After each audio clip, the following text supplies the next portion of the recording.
8월 2일 연중 제17주간 토요일 입당송. 하느님은 거룩한 거처에 계시네. 하느님은 한 마음으로 모인 이들에게 집을 마련해 주시고 백성에게 권능과 힘을 주시네. 제1독서. 희년의 너희는 저마다 제 소유지를 되찾아야 한다. 레위기 25장 1절, 8절에서 17절의 말씀입니다. 주님께서 시나이 산에서 모세에게 이르셨다. 너희는 안식년을 7번, 곧 7회를 7번 헤아려라.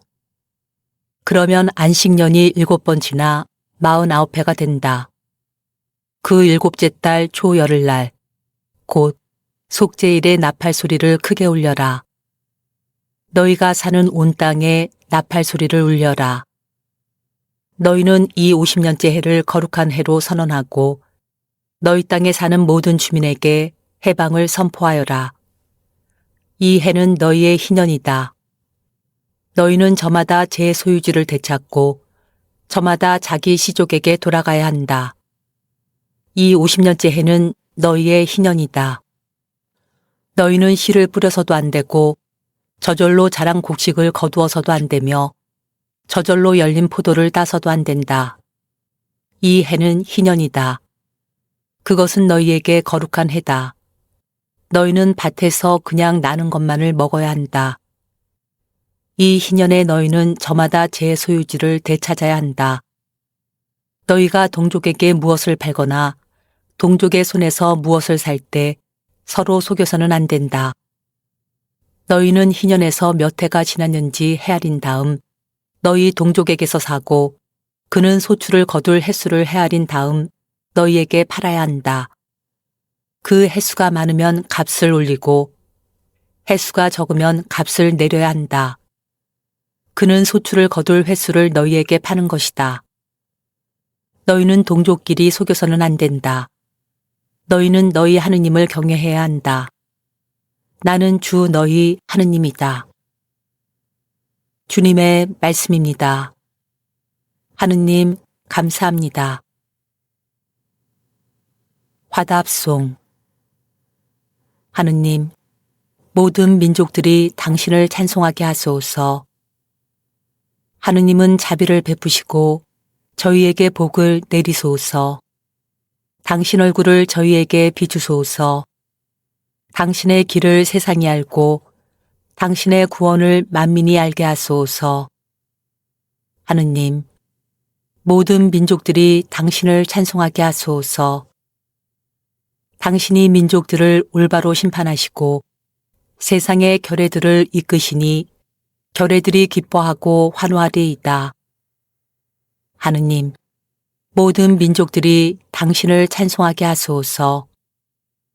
온갖 열매 땅에서 거두었으니 하느님 우리 하느님이 복을 내리셨네. 하느님은 우리에게 복을 내리시리라. 세상 끝 모든 곳이 그분을 경외하리라. 하느님, 모든 민족들이 당신을 찬송하게 하소서. 복음 환호송. 할렐루야. 행복하여라. 의로움 때문에 박해를 받는 사람들. 하늘나라가 그들의 것이다. 할렐루야. 복음. 헤로데는 사람을 보내어 요한의 목을 베게 하였다. 요한의 제자들이 예수님께 가서 알렸다. 마테오가 전한 거룩한 복음 14장 1절에서 12절입니다. 그때 헤로데 영주가 예수님의 소문을 듣고 시종들에게 그 사람은 세례자 요한이다. 그가 죽은 이들 가운데에서 되살아난 것이다. 그러니 그에게서 그런 기적의 힘이 일어나지 하고 말하였다. 헤로데는 자기 동생 필리포스의 아내 헤로디아의 일로 요한을 붙잡아 묶어 감옥에 가둔 일이 있었다. 요한이 헤로데에게 그 여자를 차지하는 것은 옳지 않습니다 하고 여러 차례 말하였기 때문이다. 헤로데는 요한을 죽이려고 하였으나 군중이 두려웠다. 그들이 요한을 예언자로 여기고 있었기 때문이다. 그런데 마침 헤로데가 생일을 맞이하자 헤로디아의 딸이 손님들 앞에서 춤을 추어 그를 즐겁게 해주었다. 그래서 헤로데는 그 소녀에게 무엇이든 청하는 대로 주겠다고 맹세하며 약속하였다. 그러자 소녀는 자기 어머니가 부추기는 대로 세례자 요한의 머리를 쟁반에 담아 이리 가져다 주십시오 하고 말하였다. 임금은 괴로웠지만 맹세까지 하였고 또 손님들 앞이어서 그렇게 해주라고 명령하고 사람을 보내어 감옥에서 요한의 목을 베게 하였다. 그리고 그의 머리를 쟁반에 담아다가 소녀에게 주게 하자 소녀는 그것을 자기 어머니에게 가져갔다. 요한의 제자들은 가서 그의 죽음을 거두어 장사 지내고 예수님께 가서 알렸다. 주님의 말씀입니다. 그리스도님 찬미합니다. 오늘 복음에서 우리는 예수님 소식에 무척 당황하는 헤로데 영주를 봅니다. 이 헤로데 영주는 역사에서 헤로데 안티파스라고 불리는데요. 그 전에 동방에서 온 3명의 박사들을 만났던 헤로데는 헤로데 안티파스의 아버지인 헤로데 1세 혹은 헤로데 대왕입니다. 그래서 아버지인 헤로데 대왕 그리고 아들 헤로데 안티파스 모두 유다인들인데 매우 잔인하기 이를 데 없는 사실상 로마 제국의 앞잡이들이었습니다. 앞서 말씀드렸듯이 헤로데 대왕은 동방 박사들을 만났고 이들로부터 메시아인 예수가 이 땅에 태어났다는 이야기를 듣죠. 그리고 헤로데 대왕 자신도 이 아기 예수를 경배하러 간다고 말은 하는데 사실은 그 아기 예수를 죽이기 위한 것이었습니다. 후에 동방 박사들에게 속은 것을 안 헤로데 대왕은 이 일대의 사내 아이를 모두 죽이는 그러한 참극을 저지릅니다. 그 아버지 헤로데 대왕 때도 그렇고 오늘 복음에 나오는 헤로데 안티파스 때도 그렇고 예수님에 대한 트라우마가 대를 이어서 이 부자에게 계속해서 이어집니다.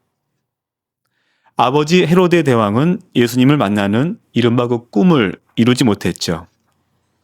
그런데 오늘 복음에 의하면 그의 아들인 헤로데 안티파스가 예수님에 대한 소문을 듣습니다. 자신이 이 지역 왕인데 사람들은 모두 예수님에 대해서 이야기합니다. 누구는 세례자 요한이 죽었다가 살아났다고 하고 누구는 엘리야라고 하고 누구는 옛 예언자 중에서 하나라고도 합니다.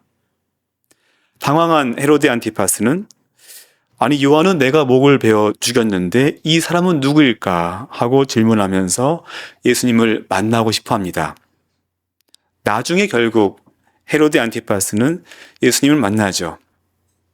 그래서 오늘 복음은 아니지만은 루카복음 23장 8절 9절에 의하면은 빌라도가 예수님을 신문한 이후에 예수님의 죄목을 찾지 못하자 갈릴레아 지역을 담당하던 헤로데 안티파스에게 예수님을 넘겨줍니다. 그리고 헤로데 안티파스와 예수님의 만남을 루카복음서는 다음과 같이 전하죠. 헤로데는 예수님을 보고 매우 기뻐하였다. 예수님의 소문을 듣고 오래전부터 그분을 보고 싶어 하였을 뿐만 아니라 그분께서 일으키시는 어떤 표징이라도 보기를 기대하고 있었던 것이다. 그래서 헤로데가 이것저것 물었지만 예수님께서는 아무 대답도 하지 않으셨다. 헤로데 안티파스는 예수님을 만나는 꿈은 이루었지만은 그저 허망한 꿈이었습니다. 자신이 무척 두려워하던 소위 유다의 왕의 모습을 지닌 것도 아니었고 자칭 메시아라고 하는데 표징 하나 일으키지 못하는 그저 힘없는 유대의 한 젊은 청년이었을 뿐입니다. 오늘 복음은 우리의 마음을 매우 무겁게 합니다. 폭력 그리고 살육이 계속해서 이어지죠. 그의 아버지인 헤로데 대왕은 베들레헴 지역의 모든 산의 아이들을 죽였고, 오늘 복음에 나오는 헤로데 영주 헤로데 안티파스는 아내 헤로디아의 그 어이없는 제안으로 세례자 요한의 목을 베어 죽여야 했습니다. 죄와 악이 끊이지 않죠. 예수님도 이러한 죄와 악에 맞서서 매우 위태로운 상황을 마주 대할 수밖에 없었습니다. 하지만 이러한 세례자 요한과 예수님의 가난함과 약함이 우리에게 얼마나 큰 위로가 되는지 모릅니다. 역설적으로 이러한 가난함, 약함이 당시에는 도저히 상상할 수 없었던 매우 놀라운 힘으로 오늘날 우리에게 전해져 내려옵니다. 이 힘은 세상에서 이야기하는 위력이나 권력과는 차원이 다른 힘입니다. 그래서 우리 교회는 세례자 요한의 겸손한 희생과 예수님의 순환과 고통 없이는 생길 수 없었죠. 예수님의 다시 살아나심, 곧 부활은 당신의 가난함과 약함에서 비롯됩니다. 우리 모두는 세상의 눈으로 볼 때 보잘것없는 약한 사람들이지만 하느님의 눈으로 볼 때에는 쉽게 쓰러지지 않는 무엇이죠. 또 가난함과 약함, 죽음을 방패로 삼아서 꿋꿋이 이 여정을 함께 걸어갈 수 있도록, 어떠한 죄와 악의 존재에도 불구하고 용기와 희망을 잃지 않고 충만한 삶을 살아갈 수 있도록 미사 중에 은총을 청했으면 좋겠습니다.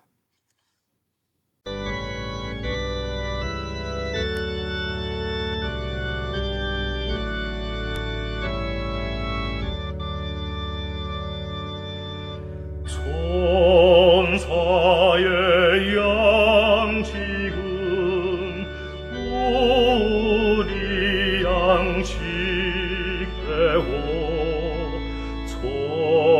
천상의 양식을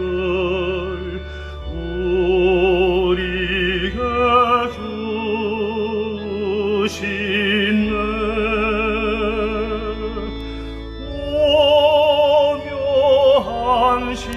신비요 가난한 주의 종 주님 모신 이 큰 감격 산 위의 천주여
성부와 성자와 성령의 이름으로 아멘. 유튜브에서 강웅남으로 검색한 후 제 사진을 클릭하면 재생 목록에는 성경과 강남 노래방 영상들이 저장되어 있습니다. 재생 목록에서 시청하여 주세요. 구독 부탁합니다.